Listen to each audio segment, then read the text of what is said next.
حضرات،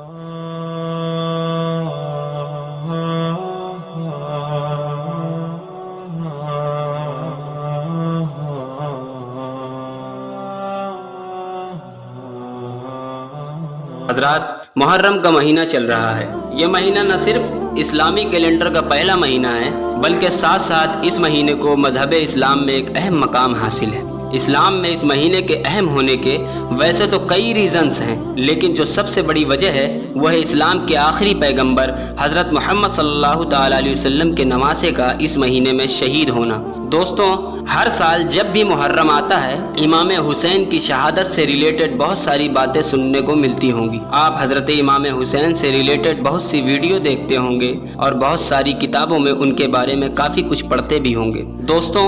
آپ جب بھی کربلا کی ہسٹری کے بارے میں کچھ پڑھتے یا سنتے ہوں گے آپ کو یہی معلوم چلتا ہوگا کہ جہاں ایک طرف امام حسین رضی اللہ تعالی عنہ ایک نیک اور منصف انسان تھے تو وہیں دوسری طرف یزید بدکار، غیر منصف اور ظالم قسم کا انسان تھا، اور یہی وجہ ہے کہ حضرت امام حسین نے یزید کی سلطنت کو قبول کرنے سے منع کر دیا تھا۔ دوستوں، اس بات میں بالکل کوئی شک نہیں ہے کہ یزید ایک ظالم قسم کا انسان تھا۔ اس کی ہسٹری کو پڑھنے سے معلوم چلتا ہے کہ اس نے ظلم و ستم کی ساری حدیں پار کر دی تھی۔ اسی وجہ سے حضرت امام حسین نے اس کے ہاتھ پر بیعت کرنے سے منع کر دیا تھا۔ لیکن دوستوں، آج کی اس ویڈیو میں ہم آپ کو اس طرح کی موٹی موٹی ہسٹری، یعنی جو آپ سنتے اور پڑھتے رہتے ہیں، اس سے الگ ہٹ کر کربلا کی ہسٹری سے ریلیٹڈ کچھ ایسی باتیں بتائیں گے جو یقیناً آپ نے کبھی نہیں سنی ہوں گی، اور آپ کو اس طرح کی باتیں پہلے کبھی کسی نے نہیں بتائی ہوں گی۔ تو دوستوں، ویڈیو شروع کرنے سے پہلے بس آپ سے میری چھوٹی سی گزارش ہے کہ نئے آنے والے دوست چینل کو سبسکرائب کریں اور بیل آئیکن کو پریس کر دیں، اور ساتھ ہی ہمیشہ کی طرح ہمارے حوصلہ افزائی کے لیے ویڈیو کو لائک کریں تاکہ اس طرح کی ہسٹریکل ویڈیو کا سلسلہ ہم جاری رکھ سکیں۔ دوستوں، اسلام کے سب سے آخری پیغمبر یعنی حضرت محمد صلی اللہ تعالیٰ علیہ وسلم کے اس دنیا میں ظاہری طور پر پیدا ہونے سے بھی پہلے عرب دیش میں دو خاندانی بھائی رہا کرتے تھے، جن میں ایک کا نام ہاشم تھا اور ایک کا نام امیہ تھا۔ دوستوں، ہاشم کے گھر والوں کو اس دور میں اللہ کے گھر یعنی کعبہ شریف کے نظام کو سنبھالنے کی ذمہ داری تھی، یعنی ہاشم کے گھر والے ہی کعبے کے سارے انتظامات کو دیکھا کرتے تھے۔ ساتھ ہی ساتھ ہاشم ایک بہت نیک انسان تھے۔ ان کا اخلاق ایسا تھا کہ جو بھی ان سے ایک بار ملا کرتا تھا اس کے دل میں ان کے لیے محبت پیدا ہو جایا کرتی تھی۔ خانہ کعبہ کی ذمہ داری اور نیک انسان ہونے کی وجہ سے ہاشم کی پورے عرب میں بہت عزت تھی۔ وہی دوسری طرف امیہ کا کردار بڑا کڑک تھا، جو بھی اس سے ایک بار ملا کرتا تھا دوبارہ اس سے نہ ملنے کی ہی دعا کیا کرتا تھا، کیونکہ اس کا اخلاق، لوگوں سے بات کرنے کا طریقہ بڑا ہی غلط تھا۔ اس وجہ سے اسے کوئی بھی عزت نہیں دیا کرتا تھا، لیکن امیہ اپنے بھائی ہاشم سے اسی وجہ سے جلا کرتا تھا۔ اسی وجہ سے امیہ ایسی بہت سی حرکتیں آئے دن کرتا رہتا تھا کہ جس کی مدد سے اس کو اپنے بھائی ہاشم سے زیادہ عرب میں عزت مل سکے، لیکن وہ اپنے اس مقصد میں کامیاب نہیں ہو پاتا تھا۔ لیکن دوستوں، دھیرے دھیرے امیہ اور ہاشم کی یہ نفرت بڑھتی چلی گئی، لیکن اس بات میں کوئی شک نہیں ہے کہ یہ نفرت ایک طرف کی تھی، لیکن امیہ کی یہ نفرت اتنی خطرناک تھی کہ امیہ کے مرنے کے بعد تک قائم رہی۔ جس طرح امیہ ہاشم سے نفرت کیا کرتا تھا، اسی طرح امیہ کی آنے والی نسلیں بھی ہاشم کی نسلوں سے نفرت کرنے لگیں۔ جہاں ایک طرف ہاشم کا خاندان بنو ہاشم کے نام سے مشہور ہوا، وہیں دوسری طرف امیہ کا خاندان آگے جا کر بنو امیہ کے نام سے مشہور ہوا۔ آگے جا کر ہاشم کی چوتھی ہی نسل میں اسلام کے آخری پیغمبر یعنی حضرت محمد صلی اللہ تعالیٰ علیہ وسلم کی پیدائش ہوئی، اور جب 40 سال کی عمر میں اللہ کے نبی صلی اللہ علیہ وسلم نے عرب کے لوگوں کے سامنے اپنے نبی ہونے کا دعویٰ کیا تو اس بات میں کوئی شک نہیں ہے کہ ویسے تو پورا مکہ ہی آپ کے خلاف ہو گیا تھا اور آپ کو نبی ماننے کے لیے راضی نہیں تھا، لیکن اگر سب سے زیادہ کسی کو دکھ ہوا تھا تو وہ بنو امیہ تھا، کیونکہ بنو امیہ کو سب سے زیادہ دکھ اس بات کا تھا کہ ہمارے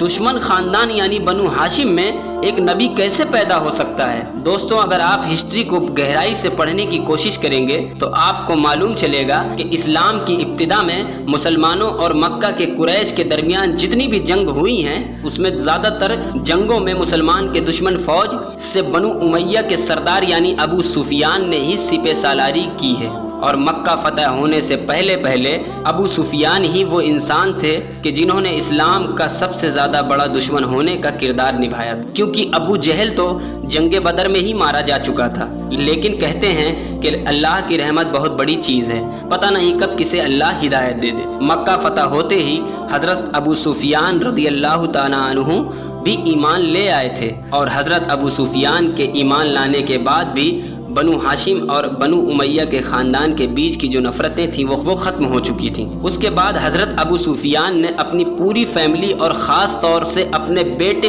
امیر معاویہ کے ساتھ پوری زندگی اسلام کی خدمت میں گزاری۔ لیکن دوستو، بنو امیہ اور بنو ہاشم کی دشمنی اس وقت ختم ہوئی تھی کہ جب حضرت محمد صلی اللہ تعالیٰ علیہ وسلم اس دنیا سے ظاہری طور پر رخصت ہونے کے بالکل قریب تھے۔ حضرت محمد صلی اللہ تعالیٰ علیہ وسلم کے ظاہری طور پر اس دنیا سے تشریف لے جانے کے بعد بھی بنو امیہ اور بنو ہاشم کے درمیان حضرت ابو بکر صدیق اور حضرت عمر فاروق کے دور میں سب کچھ صحیح چل رہا تھا، لیکن پھر اچانک سے بنو ہاشم اور بنو امیہ کے رشتے تیسرے خلیفہ یعنی حضرت عثمان غنی رضی اللہ تعالیٰ عنہ کے، جو کہ خود بنو امیہ سے تعلق رکھتے تھے، خراب ہو گئے۔ کہا جاتا ہے کہ مدینے میں مروان نام کا ایک شخص تھا جسے اس کی غلط حرکتوں کی وجہ سے مدینے سے باہر نکال دیا گیا تھا، لیکن عثمان غنی کے دور میں اچانک سے وہ پھر سے مدینے میں آ گیا اور اس نے اپنی ذمہ داری سنبھال لی۔ لیکن حضرت عثمان غنی رضی اللہ تعالیٰ عنہ کی مہر اس کے پاس رہا کرتی تھی، جو چپکے سے اپنے دستاویز میں مار کے اور مدینے میں داخل ہو گیا۔ لیکن اس مروان کی وجہ سے ایک باغیوں کا گروہ حضرت عثمان غنی کے خلاف کھڑا ہو گیا۔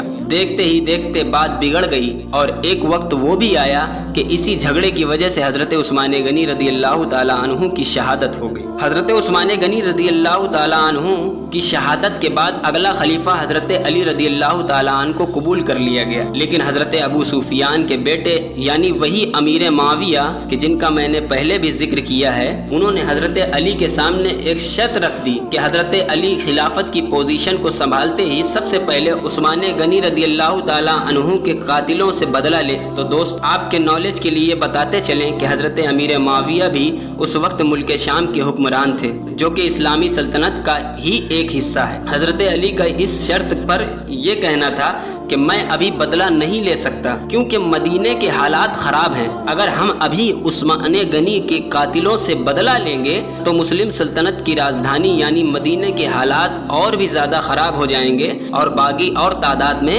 بڑھتے چلے جائیں گے، اس لیے پہلے مدینے کے موجودہ حالات صحیح ہو جائیں، اس کے بعد ہی عثمان غنی کے قاتلوں سے بدلہ لیا جائے۔ لیکن اس بات کو لے کر حضرت علی اور حضرت امیر معاویہ کے درمیان جھگڑا بڑھتا چلا گیا اور صحابیوں کے بیچ ہونے والے اختلاف کا سب سے زیادہ فائدہ ان لوگوں کو ہوا جو منافق تھے، یعنی جو ظاہری طور پر تو مسلمان تھے لیکن اندر سے مسلم دشمن تھے۔ ان لوگوں نے اس موقع کا فائدہ اٹھا کر مسلمانوں کو آپس میں ہی لڑا دیا۔ اس طرح مسلم اتہاس میں پہلی بار سول وار ہوا، جسے ہم ہندی میں گرہ یدھ بھی کہا کرتے ہیں۔ ایک مسلم کی تلوار دوسرے مسلم بھائی پر اٹھ چکی تھی۔ دوستوں، مسلمانوں نے آپس میں ہی دو جنگیں لڑی، جن میں ایک جنگ کو جنگ جمل کے نام سے جانتے ہیں اور دوسری جنگ کو جنگ صفین کے نام سے جانا جاتا ہے۔ دوستوں، حضرت علی کی خلافت کا پورا وقت مسلم قوم کے درمیان حالات کو بہتر کرانے کی وجہ سے گزر گیا۔ حضرت علی اپنے خلافت کے پورے وقت میں اپنے اندرونی جھگڑوں کو ہی سلجھانے میں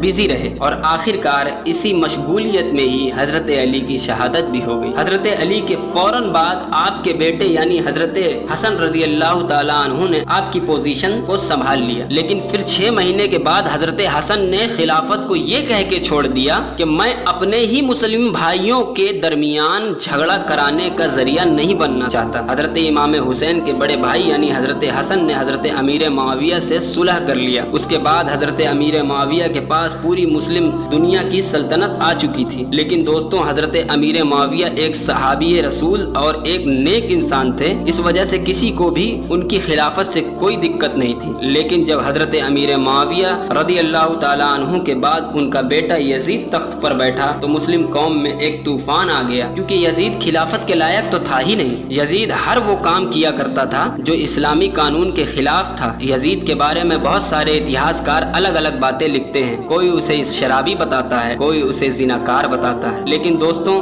سارے لوگ اس بات پر متفق ہیں کہ یزید خلافت کے لائق نہیں تھا، اور یہی وجہ تھی کہ حضرت حضرت امام حسین نے یزید کی مخالفت کی اور آپ نے لاکھ دباؤ میں آنے کے باوجود بھی یزید کی بیعت کو قبول نہیں کیا تھا۔ حضرت امام حسین اور یزید کی اس اختلاف کی وجہ سے آگے جا کے کربلا کا واقعہ پیش آیا، جس کے بارے میں انشاءاللہ ہم بہت جلدی ایک اور ویڈیو بنائیں گے جس میں آپ کو پوری طرح سے بیان کریں گے کہ آخر کربلا میں کیا کیا ہوا تھا۔ تو دوستوں، آج کی اس ویڈیو کا ہم یہیں پہ اختتام کرتے ہیں۔ ویڈیو پسند آنے کی صورت میں نہ صرف ویڈیو کو لائک کریں بلکہ اپنے دوستوں، احبابوں اور رشتہ داروں کے ساتھ ضرور شیئر کریں۔ جب تک کے لیے اللہ